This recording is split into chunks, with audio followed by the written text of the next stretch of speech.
Afternoon, it's Phil Fisher, Mayor, City of Clinton. Today we're going to have on City Talk. We've got Roy Edwards, who's our Community Development Director, and we've got Marley Price, who's our Communications Director. Both of them have a lot of exciting things to talk about. I want to begin by saying that starting with our next City Talk, we're going to change the format up a little bit. This being an election time, none of the aldermen, either sitting or running for office, we really couldn't get all of them on here during the time that we have before the election. And although I'm not running for re-election, I think it would be fair that I not be here, good or bad, about an action that the board took that might, influence somebody's thought on the election also. So Marley will be taking over and in a little bit different direction than I've been in with this, and I think I'll probably come back in June, the last one, to have a little goodbye talk. So between February and June, she'll be running the show. So then she'll have her own people on, or however she's going to do it, so that you will have a little bit different flair to it. So. Here, use my word. You like it? That's what my license plate says. Oh, does it? I didn't know that. Okay, well, this is a new year, and a big event we have coming up amongst many is the election in June. People who are interested in running for office, you still have about 2 weeks to get your paperwork in. You simply go down to the city clerk's office, get the paperwork, you fill it out, and then you go from there. I would also mention that, as I had spoken about in another source, we had someone who lives in the Bruinburg area who spoke very negatively about the city, and I got tired of listening to it, reading about it. So I have offered to pay his $10 for him to join the race. He still hasn't come by to pick up that entry money yet and fill out his paperwork, but it's still sitting at Cheryl's desk if you want to come by and get involved. Just some quick points here about the construction that's going on in the city. City Point, which is the project going on behind Trustmark Bank at the intersection of Spring Ridge and Northside Drive, or Pine Haven and Northside Drive, whichever side of the street you want to get on, is going along well. Plans are being put together. I just spoke with the lead people on that project and what they're wanting to do, and so that one will be moving along. You'll start seeing more work on that in the coming weeks. The work at Rising Springs also is moving along and keep pushing towards that the goals that they've set, so that we'll have some things really exciting in the next year under construction, and then finally completed to the point where we can maybe start shopping in them. I met with Philip Gunn this morning, who is our Economic Development Director. He's got some things going on that he's talking to people about. And I'd say the next year and a half is going to be some really exciting times for your new mayor and board to work with, and to try to help continue to promote our city and to put things here that we need. The 2% money is being spent, and it's really exciting. The pickleball court is coming along. We've got the Brighton Park. They're starting to piece together equipment for that will be, I believe the city is doing that, putting that together, so that we'll have that up and replacing the old playground equipment that we have there. And of course, we've got the bathroom works going on in Traceway Park. They're still going smoothly and working along. So all of that's coming together, and we'll be through by the completion date, the dates that have been sent. And then lighting. Lighting is exciting. We have lights at Traceway Park that are being staged now, and soon we'll start going up and replacing the old lights that are there. And then the purchase of the street lights, I'm going to a meeting next week where we'll be getting the final paperwork there, or I guess the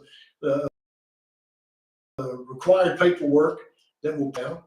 So things are progressing and moving along here in the city, and are going at a very fast pace. everything, though, there's always that underground, I guess, work that you do that sets everything. Roy here has got his favorite thing to do, which is a comprehensive plan, starting in the city as our last board meeting. So Roy, we'll talk about that a little bit. Yeah, I will. You said the board has authorized the mayor to sign an agreement with Clinton or with CMPDD to start the new process to get a comprehensive plan. This comprehensive plan is more of a general long range plan what the city wants to be in terms of goals and objectives on there. It's usually looked at as a 25-year out process on there, though we do try to renew them about every 5 years or so. Our current ordinance or our current comprehensive plan was done in 2018, so we're 7 years out now, and by the time the 18 months comes up, or 18 months to 2 years, will be 9 years before adopting a new plan on there. It does serve as a decision-making guide concerning development matters. As conditions change and new development occurs, the city may need to modify some of its policies on there. And we use the comprehensive plan to guide us in these things. There have been new census numbers released since our last comprehensive plan in 2018. Of course, with that changes the facility needs, transportation needs, things like that through the city. Our zoning regulations should be made in accordance with the comprehensive plan. So any changes we see that should be coming up, we try to address that in the comprehensive plan on there. The zoning is more specific on there, where our comprehensive plan is more of a long-term and a broad policy there that we'll follow. The state law does require us to follow these in the city on there. So these things have to be done every few years. We did get a new zoning ordinance adopted in 23, and we'll be looking after the comprehensive plan again to see any changes that need to be made on that. Of course, as most of you know, the zoning ordinance is quite fluid. There are changes made with new technology, new businesses that we've not seen before come along, that we do have to adjust our zoning ordinance to meet these things. Some of the reasons that we do need to get a comprehensive plan is that developers will often check their comprehensive plan for information to help them make their development decisions on there. And an outdated plan could prohibit us from getting CDBG funds on there. All ran together there for me on there, but for infrastructure and things like that. So our comprehensive plan, it looks to it, the land use zoning, your existing zoning, things like that. Normally think of when you think of comprehensive plans and zoning, but also public facilities. It looks at parks, at our public works departments, things like that, to see any needs that are needed in the city. During this phase of getting information, they'll be interviewing the different department heads, things like that, just to see what they see as the needs for the city on there. And it'll all be brought into the comprehensive plan as needed. The transportation, and then goals and objectives on that. Those 4 things are required by the state law in a comprehensive plan. We do it a little different. In 2018, when we adopted the comprehensive plan, it showed the goals and objectives with the other 3 elements on there instead of a standalone section on there, and it fit better. You could see where we were going with that on there. But anyway, we will be going through those things. And part of it, keep going. Well, you're on a roll. Keep talking on here. the scope I of think the real services. important thing about this is that it gives the plan, it tells somebody coming into the city what we will and won't allow. I mean, it's a lot of work and a lot of effort, but what we will and won't allow in the city, so they'll know whether or not they can come here. Then it becomes important for the board and the mayor to do the things within its comprehensive plan and within its zoning ordinances, as we say we'll do, so that it builds confidence and you don't lose faith in the plans that we're doing ourselves. That's it. You're exactly right there. When we look at a future land use map, okay, this is what we're looking at for the next 25 years possibly. Yeah, and it very well could change on that. Just because today, as we're looking at it, as growth is going up, say the north part of the city here on there, yeah, there may be better uses of the land, higher and best use for the land that is not what it's owned today on there. So we'll look at that as we go through it. And it's not just, they'll start with the comprehensive plan by doing a base map study area on there. We'll see, and it'll extend past the city limits of Clinton on there. And they'll go through that. They'll seek public input. There'll be surveys done through the city or through CMPDD in conjunction with the city, just to gather opinions, things like that. There'll be at least one town meeting to discuss these things as well. If you've not looked at our interactive map on our webpage on that, that will be brought up to speed.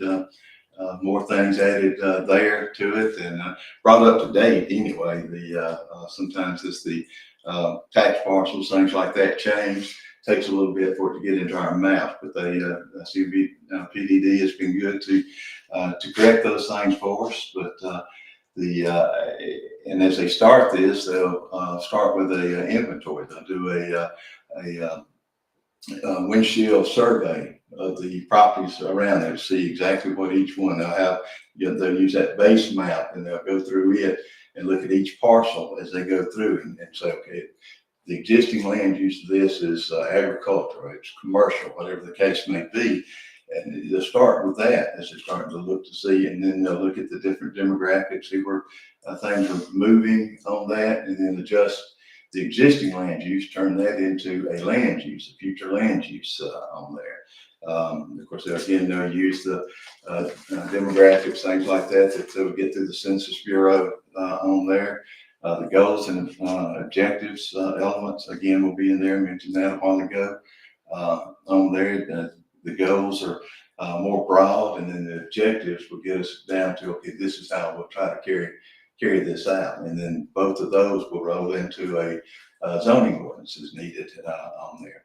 Even though we're talking a 25-year plan further out, it doesn't mean that zoning changes automatically with a comprehensive plan. This is what we're looking at. Seems to be the best direction to go, and then we use the information we have available at the time to come up with that. And again, this is where the public input is really needed on there, whether it's through the survey, whether it's coming to a town meeting, whether it's contacting our offices at community development to let us know what you'd like to see in a comprehensive plan, the direction that you can see the city going in the future on that. The transportation plans, which we have to have that as we plan for the different developments going through the city on that. With what we have now, take care of it. It's a time to start looking for widening roads, new lanes, new arterial roads through the city, things like that. And again, I think I said earlier that the facilities plan, they will be contacting the different departments to see what needs are there, if they're lacking anything as far as the facilities themselves. And then there will be a public hearing held after the comprehensive plan. And those that's been through it before will go through it several times. We'll look at it. There'll be changes made, added. And even after it's approved, it doesn't necessarily end there. There could be amendments made to it at further down the line there as things change with the city, with the surrounding area in here that needs to be taken care of. And then lastly, we'll bring it before the mayor and board for an adoption, Just that easy. 1, 2, 3. just like that. I think the most important thing you brought up though, that I don't think people, really realize is that in opportunities like this, I know I've attempted to hold a couple of town meetings. You have one coming up for stormwater. And even in the comprehensive plan, like when you have an opportunity to make your voice heard, make it heard. Take those surveys, show up at those meetings, because people have a lot of opinions about ordinances and zoning and all of these things, but like this gives you, the residents, the opportunity to speak out and give us your opinion on what you think. You know, don't just go to Facebook, show up at these meetings and let us hear your opinion, because we value it. I know sometimes it's a requirement, but we want your feedback and we do take that seriously. And that's one way you can attend these meetings is through the computer process in order to get your thoughts in. I don't mean let's talk Clinton, or, you know, I have another label for it, but I mean by sending in your thoughts on this matter, Roy, and saying, this is what I think we ought to be doing. And that input is just as valued as being at that particular city meeting and saying it to him to his face. So, you know, like she says, you know, take part in all this stuff. And understand, as you just went through the process, just how well thought out this is when we get to an end product. This board will be touching on this and doing the base work, but the next board will be carrying the load because they're the ones who will be enforcing it and making things go. So That is it. And then same thing with zoning that you mentioned, as far as it's the reason we put out the signs on there. It's the reason we publicize it. It's the reason we put it on our website on there. Is these are public meetings on here, and we would like the public's input on it. If you see something early on in it, it may be something that we could work on, amending or at least having the wording and documentation ready to say, okay, well, what about this when it comes to zoning changes, zoning amendments, things along those lines. It's good to make your voices heard on these things. And I think it's good to show up at these meetings because I will say I've been here a little over 2 years now, and yours is probably the department that is still a little above my head when it comes to understanding things. And that's something that I would love to pursue more in 2025, is kind of taking what you do and making it digestible, because I don't think a lot of people, even when they read, that's something I want to do for the agenda for the board meetings. So I think even if you're a person who goes to our website and downloads the agenda or sees your public notice, you might not understand, with the whole rezoning of the property on the Parkway. I don't think people understood it wasn't a yes or no to developing, it was a rezoning issue. And I don't, sometimes when people see ordinances or zoning notices, they don't understand. And that's why coming to these meetings and being in a room with people who are talking about it helps you to then go out, and when you hear someone who misunderstands, to say, well, I was at that meeting and this is what that means. So that's taking part in your government is definitely a way to really see behind the curtain. We're transparent. We're not trying to hide anything, and we give plenty of opportunities to be a part of the conversation. I think people just need to utilize that, especially when you're talking about a comprehensive plan that is going to shape how the future of our city is molded. That's important. well, that is important. And without further explanation, we'll let Marley go next. Flapping my gums this whole time. Roy's like, I still had a whole. We'll be back to Roy and Orr. Yes. So, well, I guess off of that whole tangent I just went off on, I will be doing something different moving forward after the board meetings. Just kind of putting some flair in my job. We'll do just a very short video either the day or the day after the board meeting, kind of breaking it down. I'm calling it the T. We're going to be spilling the tea. T stands for the easy agenda.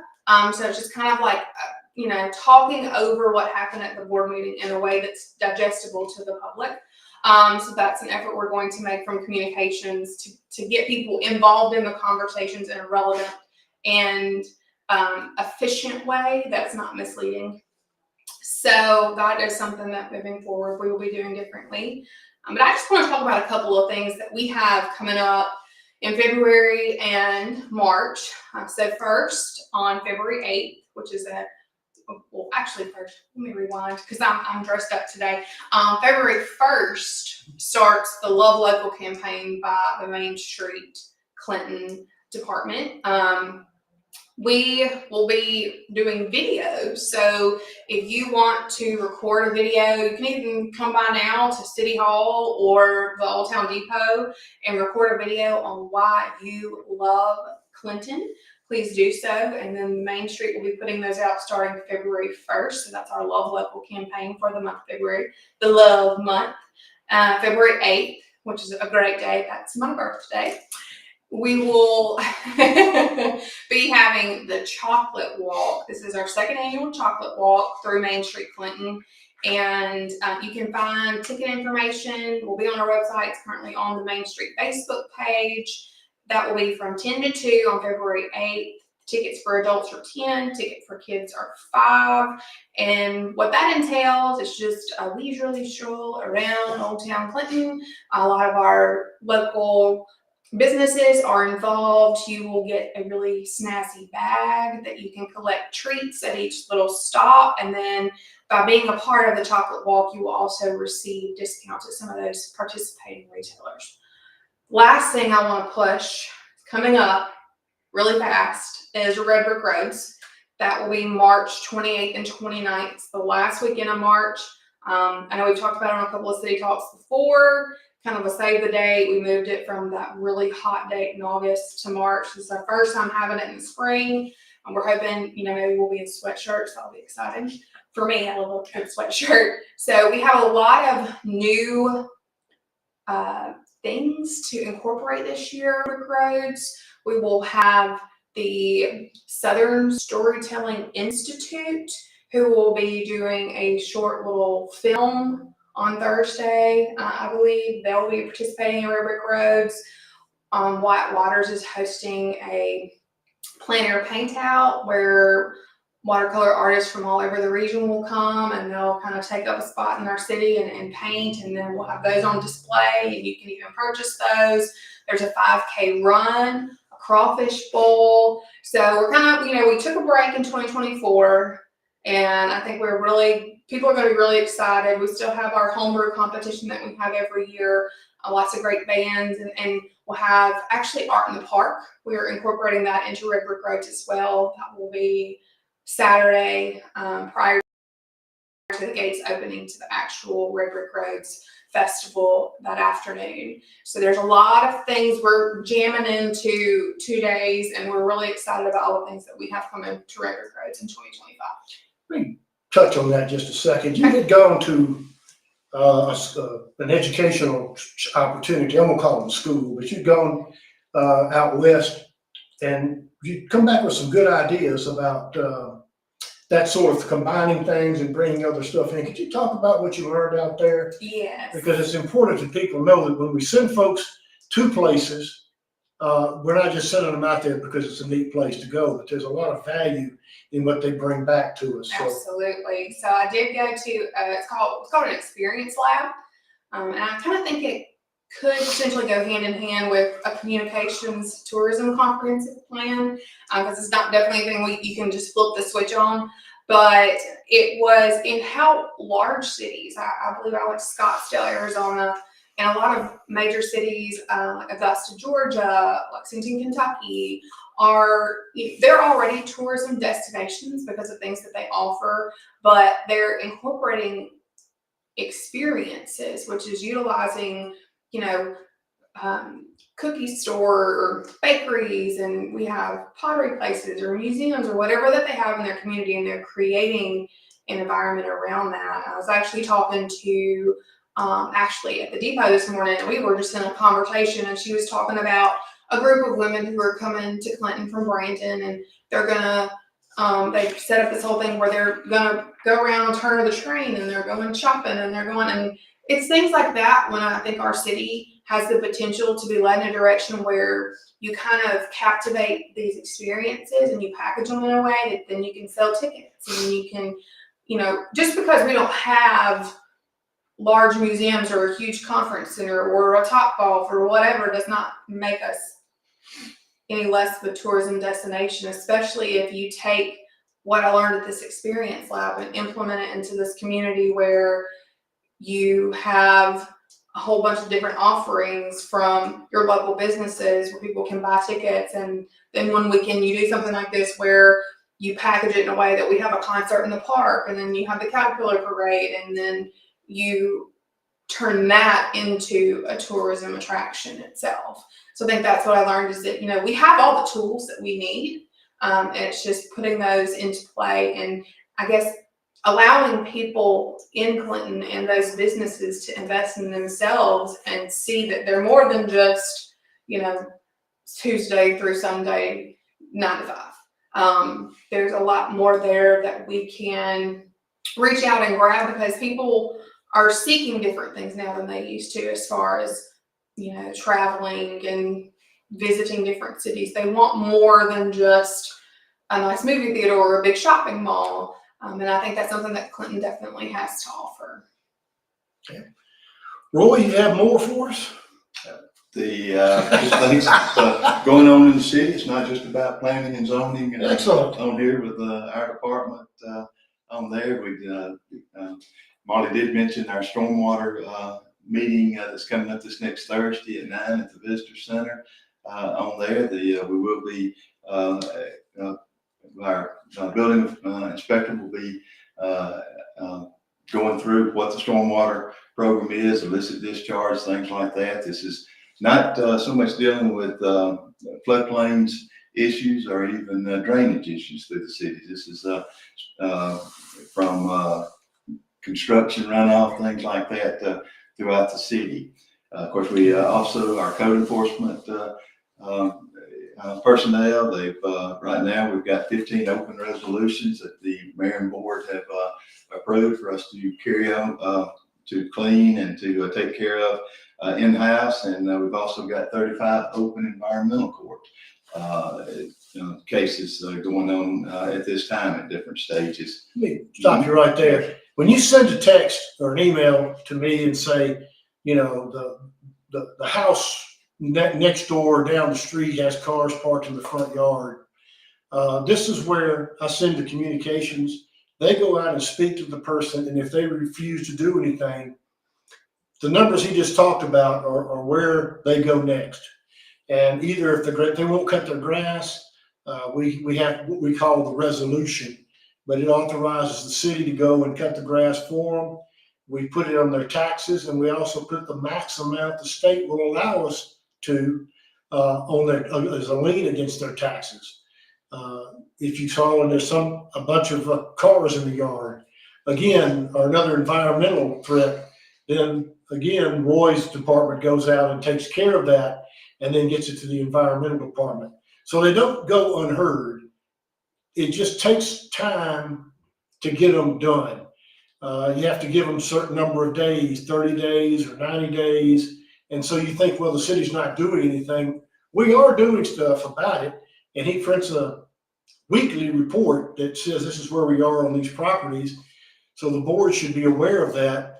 But it just takes a long time because, government just moves slow, and they have to give people time to react. So just want to throw that in. Yes, and I appreciate it. And we do. We work as best we can with the homeowners to just to get a scope of work in some cases.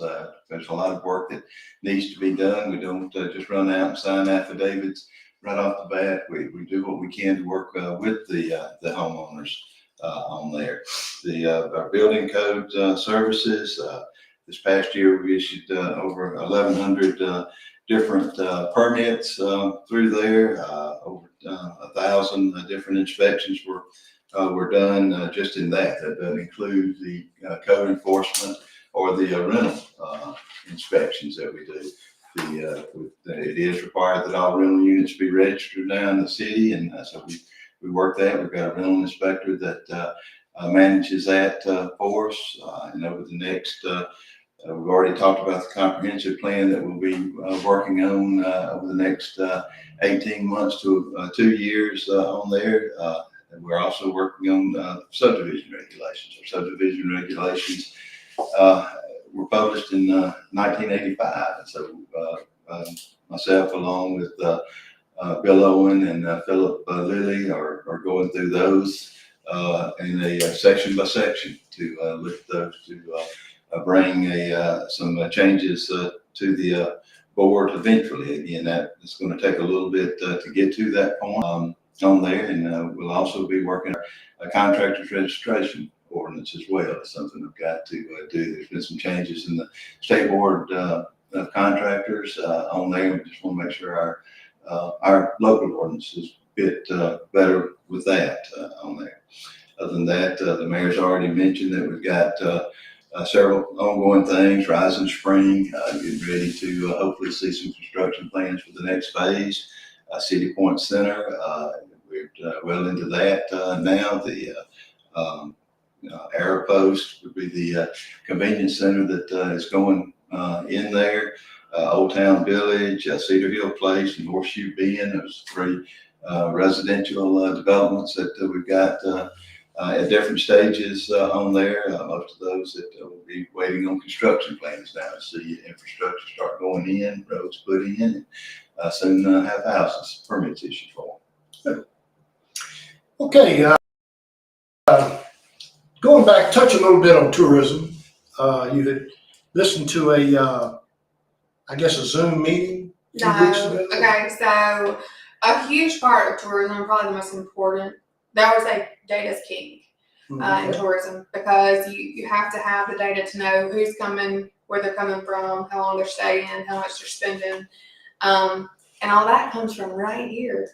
When you download things or go places on your phone, and they can somehow mine the data that's on your phone and find out all this information, and then we pay for it.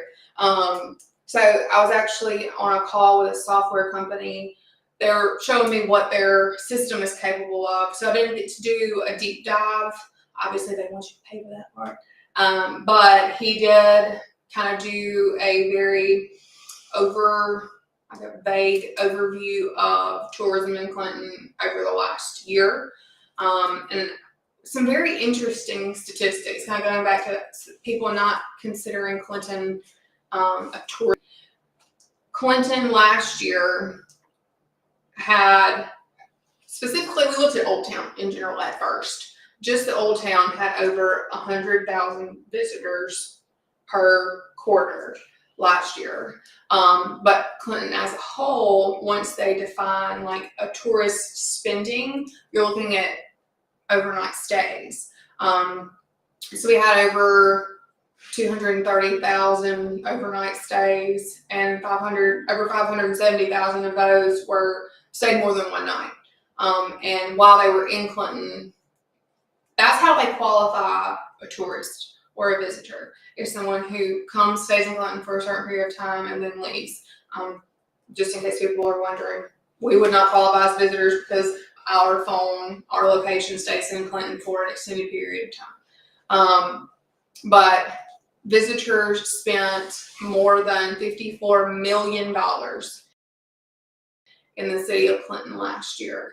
And I think that that's a really important number to know, that why tourism is so important, because you're bringing in money from outside the city that doesn't come from property taxes. But it helps our budget.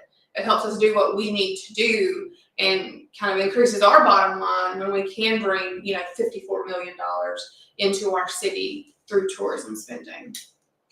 Well, it is significant. That's a number I didn't know. But now we've got a qualified number that can tell us that, and it kind of helps you realize, well, maybe we need to grow this area, because it's easier to do that than to do it through taxation.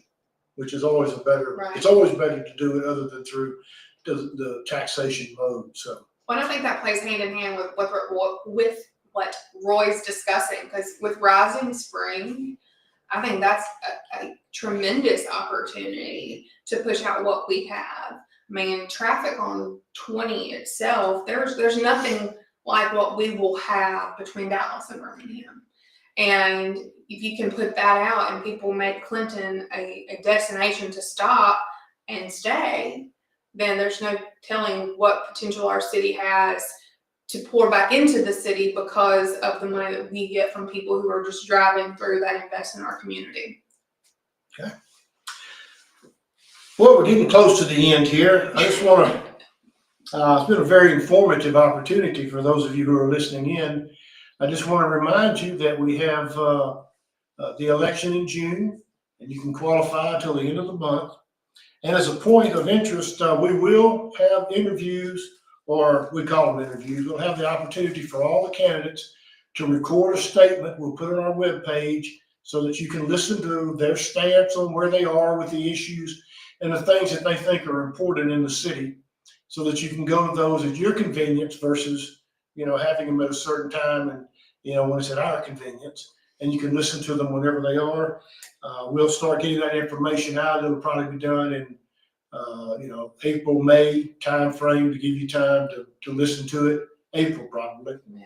So we've got that to look forward to. If you have any questions or any comments, please contact me and let me know, and I'll get them to the right people, and we'll assure that we have everything taken care of for you. You got anything to say, Roy? You got it. Marley? I'm good.